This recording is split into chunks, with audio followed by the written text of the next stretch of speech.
Well, at the start of the pandemic, I was still working and really enjoying what I was doing.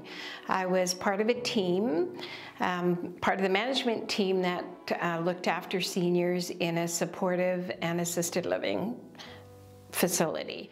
I didn't do any personal care. My voice for them was for their needs, their mental health and their happiness. I kind of liked it at first because the first 2 weeks I got so much done. Like in like a week's worth of schoolwork, I got done in like 2 days. The living stone plant protects themselves by blending into the ground, moving, stinging, or running away. Blending into the ground. Mm-hmm. But then eventually it just all started to pile up, and it became too much. It was just, I don't know. I'm just not the type of person who can do stuff online, and I feel like a lot of people my age can agree with that. It's so hard to stay motivated when we have our phones and our computers and TVs to do other stuff, and like social media is just so addicting. It's just really hard to keep up with everything. In early 2019, I was diagnosed with a chronic thrombotic pulmonary hypertension caused by pulmonary emboli in my lungs. And at the time, I was very unwell. I couldn't even walk, couldn't even speak. And then I spent a few months, close to a year in hospital. And it was very hard for my whole family, for myself as a young person having to face mortality. But you know what, we all carried on and got through it. I was able to have life-saving surgery in Toronto later on that year in June, and it made a big difference. I could walk again. I got my voice back.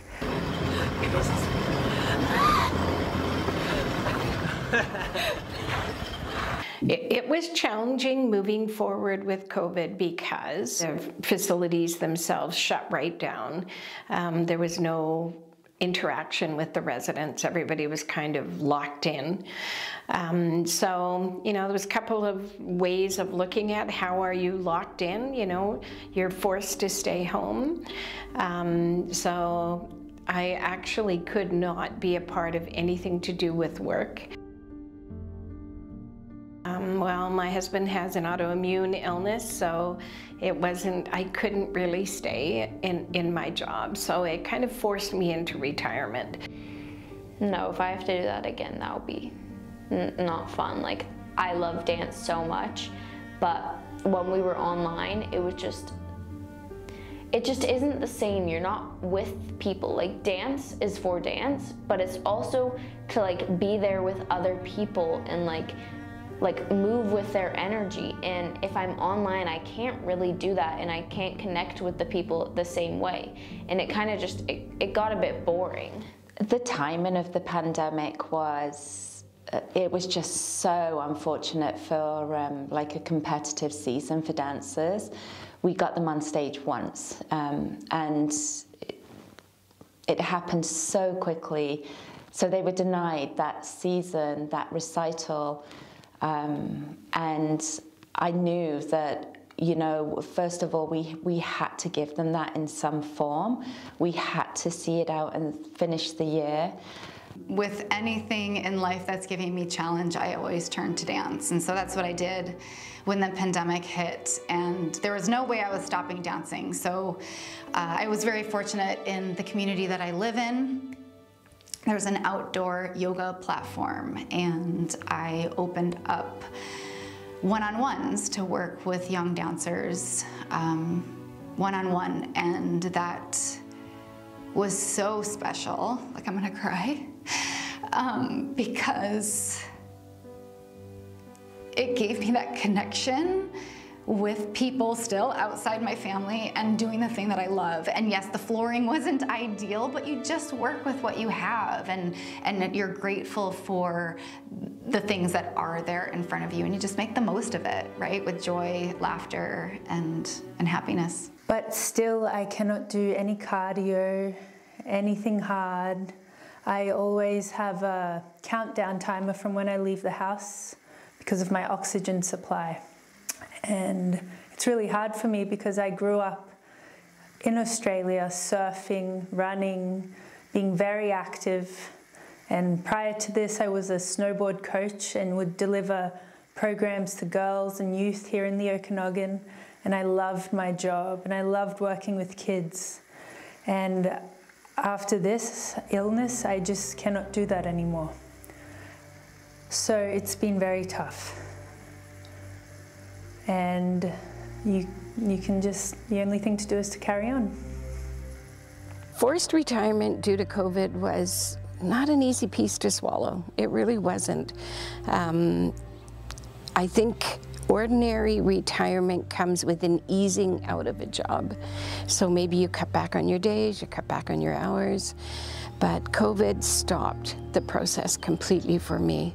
And I miss it. I miss sitting here in this Harmony garden and chatting with the residents and supporting them. I miss being a valued part of a team.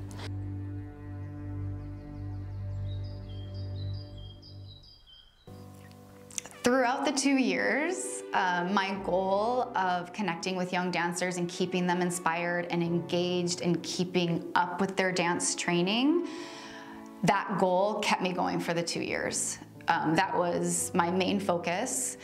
Yes, unfortunately, some dancers quit and stopped dancing throughout the 2 years because Zoom calls were hard. It was challenging to keep them engaged. But for the most part, a lot of dancers actually, I saw huge changes, like huge jumps. Melissa's daughter, Ava, was one of them. She saw it as an opportunity to work on her personal goals. And those dancers who took that as an opportunity to work on their personal goals and didn't wait for things to start happening again, like they made it happen in their own world and in their own space, that kept me going because I saw these results and I was like, oh my gosh, like this is amazing, this is great. We're about to do an in-person competitive performance in our local theatre to raise money for Ukraine, which is super exciting. We can have a full audience, dancers again on stage, no masks, and it's getting pretty exciting. It's also, as a business owner, just part of me is still feeling, okay, it needs to happen for me to truly believe it, because we've had to make so many changes last minute and pivot in a second through this past 2 years. So I just want it all to happen and be like, yeah, okay, we're through it. But it's so exciting to get everybody back on stage and in the theatre.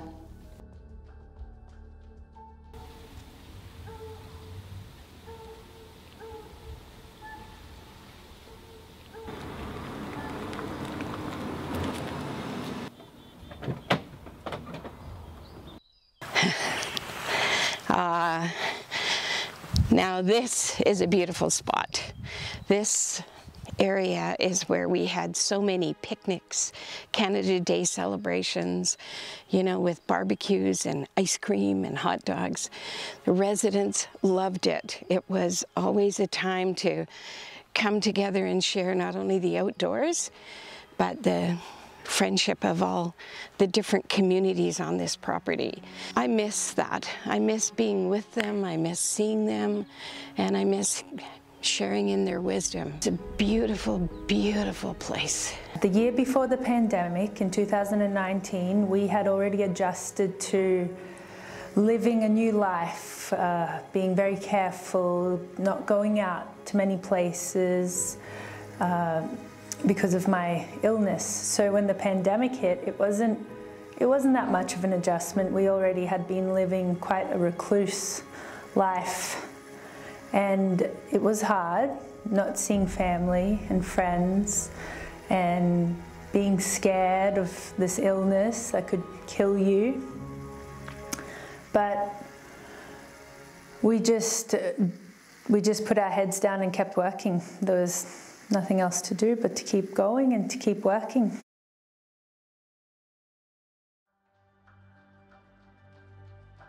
Seven, 8, 1, 2, 3, 4, 5, 6. That was not together. Go back. Okay, do it again and do it. 1. Is this 1? Is that a flat back? When is it a flat back? 6, 7. Tuck that bottom leg, Ava. 3. It was our first show back in 2 years. Everybody was nervous. All of these problems kept happening with our lifts or costume malfunctions, like when Sienna cut her wrist with her bracelet. Stuff like this always happens at dress rehearsals, but because it has been a while since we experienced it, it was a lot harder for everybody to deal with. We didn't do the lift. It was I know. the worst that could happen. Okay, so what happened there? Like what? Oh, I just slipped. Oh, okay. Yeah, like my foot slipped off of her shoulder or knee or something. Oh darn. Well, good thing to do it in practice, and then you'll get it. So that was the C, okay, Ava? Oh my gosh. Okay, we're just freaking out. We're not taking our steps. So I have to work hard at feeling like I'm contributing and I'm a worthwhile person. And I thank my family for that, because I'm involved with them, which is a very big help to feeling like you're worthy. And also my community. You know, I try my best to contribute how I can. For instance, I'm part of the North Okanagan Optimist Club. Now, our group is an international group that the motto is bringing out the best in kids. So everything we do revolves around children. Youth and children and families. And of course, you know, we were not able to do any activities. Everything we did was by Zoom, and that was very challenging. But now we tried our best to keep our organization optimistic about what was ahead, and now that COVID's over, we're still supporting our community and families in our community through the work that we do. What kept me most motivated was my love for art and for nature. And every day I would go for a walk and then come back and paint. And I kept on painting and painting and painting, and I was able to make quite a few paintings, and that's what kept me going, along with my family there by my side. Yeah, I got my air tank, my board. Ready, Billy? Gorgeous day. We're gonna go through, buddy. Life can get pretty challenging sometimes, especially with having to carry an oxygen tank around all the time, being restricted, but you know what? Life is hard for everyone, and everyone has their challenges. And the main thing for myself was to keep moving forward, to keep following my passion of snowboarding and surfing and art and doing what I love. And that's what makes you you and what makes life so wonderful. And I'm able to snowboard with my daughter, Billy, and she's 5 years old, and we rip around the mountain up at Silver Star. And in the summertime, my wonderful friends take me and Billy wake surfing. Ready? 5 years, 20 years, come back. We'll always be the 1, 2, 3, 4, 5. Nice and slow. 7, 8, 1. An actor, all day I just make believe I could be anything. Just give me life to breathe. I know what it feels like. I know what it feels like to be home. I know what it feels like. I know what it feels like to be home. 5, sharp, 7 and 8. 1, 2 and 3 and 4, 5, 6, 7. Oh my gosh, that looked good. I'm most proud of these young dancers who persevered in times that were so, you just didn't know. There was so much unknown of like when, but they kept going. And because they kept going, I kept going. And we kind of led each other in this awesome direction. Is there some kind of reflection that you want to say that kind of just kept you going and staying positive and being motivated throughout this whole thing? Keep yourself busy. because, I mean, of course downtime is essential, but really through quarantine, just keeping myself busy with going outside, going skateboarding, maybe going on a walk somewhere, or sitting in my home trying to learn a new trick that I saw on TikTok or something. It's just keeping yourself motivated, setting like tasks for you to learn. It really helps you get through it. I think that COVID has enlightened and put a spotlight on the difficulties of aging. So myself and many of my friends have looked at our lives and said, what the heck? What's it all about now, you know? But as we progress through COVID and now on to the next world event, we just have to pull up our socks and be optimistic and do the best we can every day. Ready? Yeah. Yes. Is the shore. Okay, I go get her. Yeah. Woo! And then you have to throw her the tank, or you're bringing the tank in.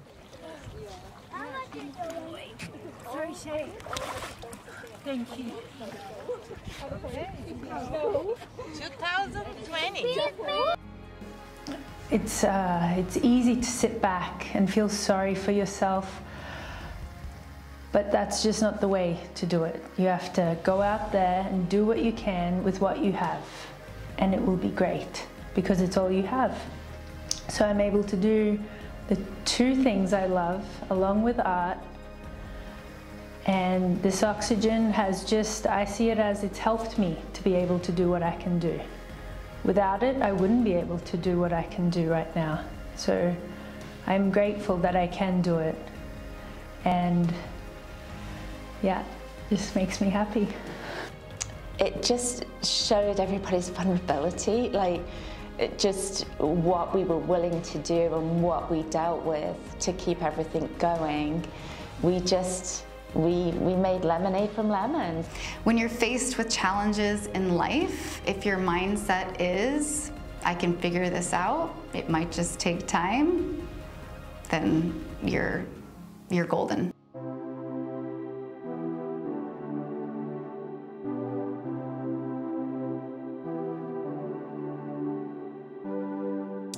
Maybe it's the wild, maybe it's the moonlight out there, maybe it's the city, starlight can't find you in here. Maybe it's forever, maybe it's just a minute, maybe it's the unknown. I know. I know what it feels like, I know what it feels like to be home. I know what it feels like, I know what it feels like to be home. I know what it feels like, I know what it feels like to be home. I know what it feels like, I know what it feels like to be home. I could be a pilot, I could watch the world disappear. Wouldn't even matter, cause it all looks so good from here. I could be an actor, all day I just make believe. I could be anything, just give me life to breathe. I know what it feels like, I know what it feels like to be home. I know what it feels like, I know what it feels like to be home.